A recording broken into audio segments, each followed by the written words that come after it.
భూమి ఇంటికి వచ్చిన ఆకాష్ నాకు బ్రెడ్ ఆమ్లెట్ కావాలని డిమాండ్ చేయటంతో సరే తప్పక తీసుకువస్తాను అని భూమి బ్రెడ్ ఆమ్లెట్ తయారు చేసి ఆకాష్ చేతిలో పెడుతుంది.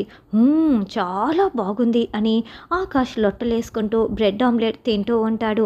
అయితే అప్పుడే భూమి భూమి అంటూ శరత్చంద్ర తలుపు కొడుతూ ఉంటాడు. అయ్యో నాన్నొచ్చాడు, ఇప్పుడు నిన్ను ఇక్కడ చూస్తే ఇంకేమైనా ఉందా అని దాక్కో దాక్కో వెళ్ళి దాక్కో అని భూమి చెప్తుంది. అబ్బా బ్రెడ్ ఆమ్లెట్ తినాలి కదా అని ఆకాష్ అంటాడు.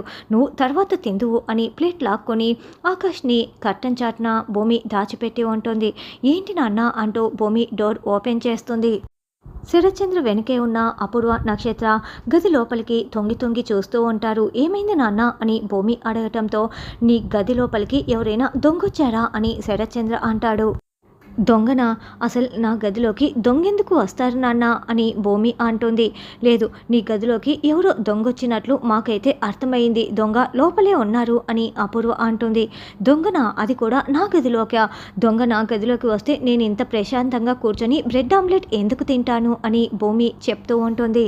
అయినా అడగడానికి మీకైనా కాస్త సెన్స్ ఉండాలి కదా అని భూమి చెప్తుంది. దాంతో శరత్చంద్ర చాలా కోపంగా అపూర్వ వైపు గుడ్లు మిటికరించి చూస్తూ ఉంటాడు. అపూర్వ చెంపపై చేయి అడ్డు పెట్టుకుని బావా అది కాదు బావా, అది కాదు బావా అని చెప్తూ ఉంటే శరత్చంద్ర చెంప చెల్లుమనిపించేస్తాడు.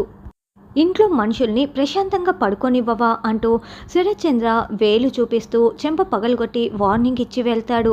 దాంతో అపూర్వ చాలా టెన్షన్ పడుతూ ఏడుస్తూ అయ్యో ఏంటి నా కర్మ ఇలా కాలిపోయింది అని చెంపపై చేయి పెట్టుకొని భూమి వైపు చాలా షాకింగ్గా చూస్తూ ఉంటుంది. భూమి బ్రెడ్ ఆమ్లెట్ తింటూ నువ్వు కూడా తింటావా అని అడుగుతూ ఉంటుంది. ఆకాష్ ఏమో కట్టన్ చాటును దాక్కుని ఇదంతా చూస్తూ గమనించుకుంటూ ఉంటాడు.